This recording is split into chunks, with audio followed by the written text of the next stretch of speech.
بسم اللہ الرحمن الرحیم۔ السلام علیکم۔ اللہ تعالیٰ نے اپنے پیارے پیغمبر حضرت ابراہیم علیہ السلام کو بہت سی آزمائشوں میں ڈالا۔ آج کی ویڈیو میں آپ کو کس آزمائش کے بارے میں بتانے جا رہی ہوں، یہ جاننے کے لیے ویڈیو کو مکمل دیکھیے گا۔ حضرت ابراہیم علیہ السلام کی عمر 86 برس ہو چکی تھی، مگر آپ علیہ السلام اولاد کی نعمت سے محروم تھے۔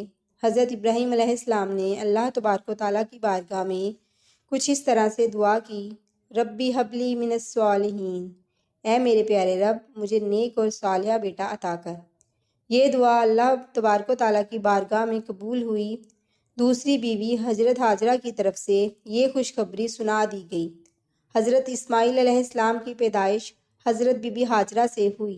حضرت اسماعیل ابھی شیرخوار بچے ہی تھے کہ اللہ تبارک و تعالیٰ کی طرف سے حضرت ابراہیم علیہ السلام کو حکم ہوا کہ حضرت ہاجرہ اور حضرت اسماعیل علیہ السلام کو عرب کے ریگستان میں چھوڑ کر آؤ۔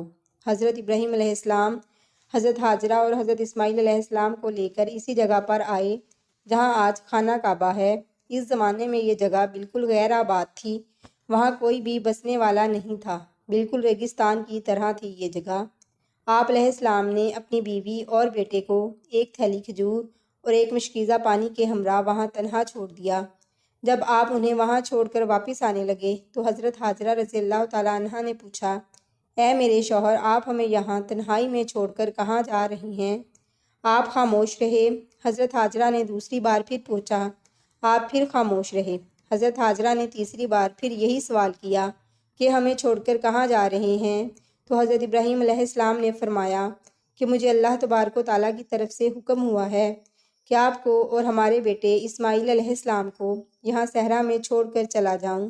تب بی بی ہاجرہ رضی اللہ تعالیٰ عنہا نے آپ کو جانے دیا اور کہا کہ ہمارے لیے اللہ تبارک و تعالیٰ ہی کافی ہے۔ ابراہیم علیہ السلام جب چلتے چلتے ایک ایسی جگہ پر پہنچے جہاں ماں بیٹا ان کی آنکھوں سے اوجھل ہو گئے تو انہوں نے اپنے دونوں ہاتھ بلند کیے اور اللہ تعالیٰ کے حضور عرض کیا: اے میرے پیارے رب، میں نے اپنی بیوی اور اپنے بیٹے حضرت اسماعیل کو آپ کے حوالے چھوڑ دیا ہے، آپ انہیں روزی عطا کرتے رہنا اور رہنے کا ٹھکانہ بھی دینا۔ یہ کہہ کر حضرت ابراہیم علیہ السلام وہاں سے چلے گئے۔ حضرت ہاجرہ چند روز ان کھجوروں سے گزارا کرتی رہیں اور مشکل سے پانی پیتی رہیں اور حضرت اسماعیل کو اپنا دودھ پلاتی رہیں۔ جب پانی اور کھجوریں ختم ہو گئیں تب حضرت ہاجرہ پریشان ہو گئی۔ آپ بھوکی رہنے لگیں، جس کی وجہ سے دودھ نہیں اترتا تھا، جس کی وجہ سے حضرت اسماعیل علیہ السلام نے بھوک اور پیاس سے رونا شروع کر دیا۔ جب ماں نے اپنے بچے کی پریشانی دیکھی تو حضرت ہاجرہ نے پانی کی تلاش شروع کر دی۔ حضرت بی بی ہاجرہ رضی اللہ تعالیٰ عنہا صفا پہاڑی پر چڑھیں کہ شاید انہیں کوئی اللہ کا بندہ نظر آ جائے یا کہیں سے انہیں کوئی پانی مل جائے، لیکن کچھ نظر نہ آیا۔ پھر وہ دوسری پہاڑی مروہ پر چڑھیں، کہیں پانی نظر آ جائے۔ اسی طرح حضرت ہاجرہ رضی اللہ تعالیٰ عنہا نے صفا مروہ کے 7 چکر لگائے۔ جب حضرت اسماعیل علیہ السلام کو روتے بھوکا پیاسا دیکھتی تو ماں دوڑی دوڑی پہاڑوں پہ چڑھتی کہ کہیں سے پانی مل جائے، کوئی اللہ تعالیٰ کا بندہ مل جائے جس سے وہ مدد مانگ سکے۔ آپ کا اپنے بیٹے کے لیے صفا و مروہ کے چکر لگانا اللہ تبارک و تعالیٰ کی بارگاہ میں اس طرح مقبول ہوا کہ آج بھی جو بیت اللہ کی زیارت کے لیے جاتا ہے اس پر یہ لازم ہو جاتا ہے کہ وہ ان پہاڑیوں پر چڑھے، اور لوگ آج بھی حضرت بی بی ہاجرہ کی سنت کی پیروی کرتے ہیں۔ لوگ صفا اور مروہ پہاڑی کے 7 چکر لگاتے ہیں۔ ماں نے جب اپنے بچے کو روتے بھوکے اور پیاسے کو دیکھا، حضرت بی بی ہاجرہ سے رہا نہ گیا۔ وہ پھر پہاڑوں پہ چڑھی، لیکن کہیں بھی پانی یا کوئی بھی انسان نظر نہیں آیا، تو اسی طرح خالی ہاتھ لوٹ آئیں۔ جب واپس آئیں تو کیا دیکھتی ہیں کہ حضرت اسماعیل علیہ السلام بھوکے پیاسے رو رہے ہیں اور زمین پر اپنی ایڑیاں رگڑ رہے ہیں، اور جہاں پر ایڑیاں رگڑ رہے ہیں وہاں پر ایک پانی کا چشمہ جاری ہو گیا ہے۔ سبحان اللہ! یہ چشمہ آج بھی بہہ رہا ہے۔ آپ اسے آب زمزم کے نام سے جانتے ہیں۔ حضرت ہاجرہ رضی اللہ تعالیٰ عنہا یہ معجزہ دیکھ کر بے حد خوش ہوئیں اور اللہ تبارک و تعالیٰ کا شکر ادا کیا۔ حضرت بی بی ہاجرہ نے حضرت اسماعیل علیہ السلام کو پانی پلایا، خود بھی پانی پیا۔ اس وقت اللہ تبارک و تعالیٰ کی طرف سے ایک فرشتہ نازل ہوا اور حضرت بی بی ہاجرہ سے فرمایا: اے ہاجرہ، آپ پریشان نہ ہوں، اللہ آپ کو اور آپ کے بچے کو ضائع نہیں ہونے دے گا، کیونکہ اللہ کے گھر کو جس کو خانہ کعبہ کے نام سے جانا جائے گا اس بچے نے اور اس کے باپ نے تعمیر کرنا ہے۔ اس کے بعد وہاں سے ایک قافلہ گزرا جس نے پانی پینا چاہا تو حضرت بی بی حاجرہ سے اجازت لی اور پانی پیا، اور وہاں پر کچھ لوگوں نے اپنے رہنے کا ٹھکانہ بھی بنا لیا، اور آہستہ آہستہ وہاں پر ایک آبادی آباد ہو گئی۔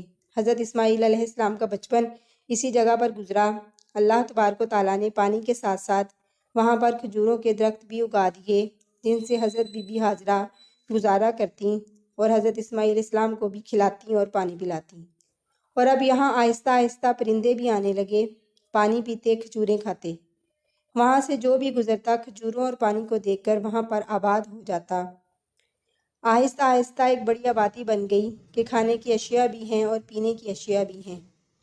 اس لیے اور یہ پیارا سا چشمہ جو اللہ تعالیٰ کی طرف سے نازل ہوا تھا، جس کو ہم لوگ اب آب زمزم کے نام سے جانتے ہیں، آج بھی جاری ہے۔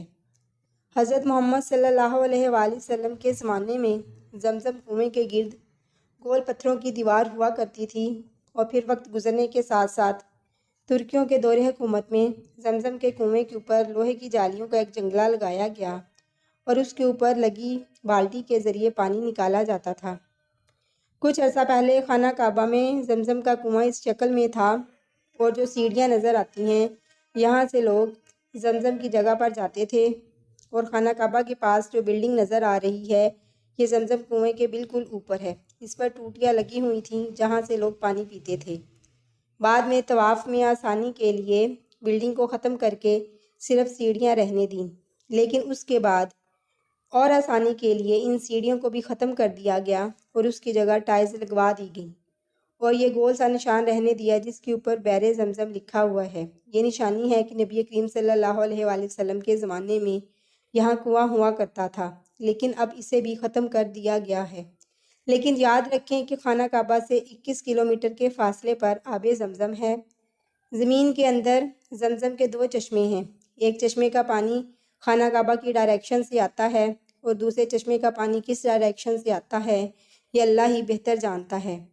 زمین کے اندر یہ آدھا کلومیٹر وہ حصہ ہے جہاں سے زمزم کا پانی نکلتا ہے۔ یہ دیکھیں یہاں سے پانی نکلتا ہے اور قیامت تک نکلتا رہے گا۔ جب لوگ حج کے لیے جاتے ہیں تو خود بھی یہ آب زمزم پیتے ہیں، اور اپنے وطن اپنے پیاروں کے لیے بھی لے کر آتے ہیں۔ لوگ اسے شفا کے طور پر پیتے ہیں اور اللہ تبارک و تعالیٰ کا شکر ادا کرتے ہیں۔ اگر آج کی ویڈیو اچھی لگی ہو تو ہمارے چینل کو سبسکرائب کر لیں اور بیل کے آئیکن کو بھی پریس کر دیں، اور کمنٹ باکس میں بھی اپنی قیمتی رائے کا اظہار ضرور کیجیے گا۔ شکریہ۔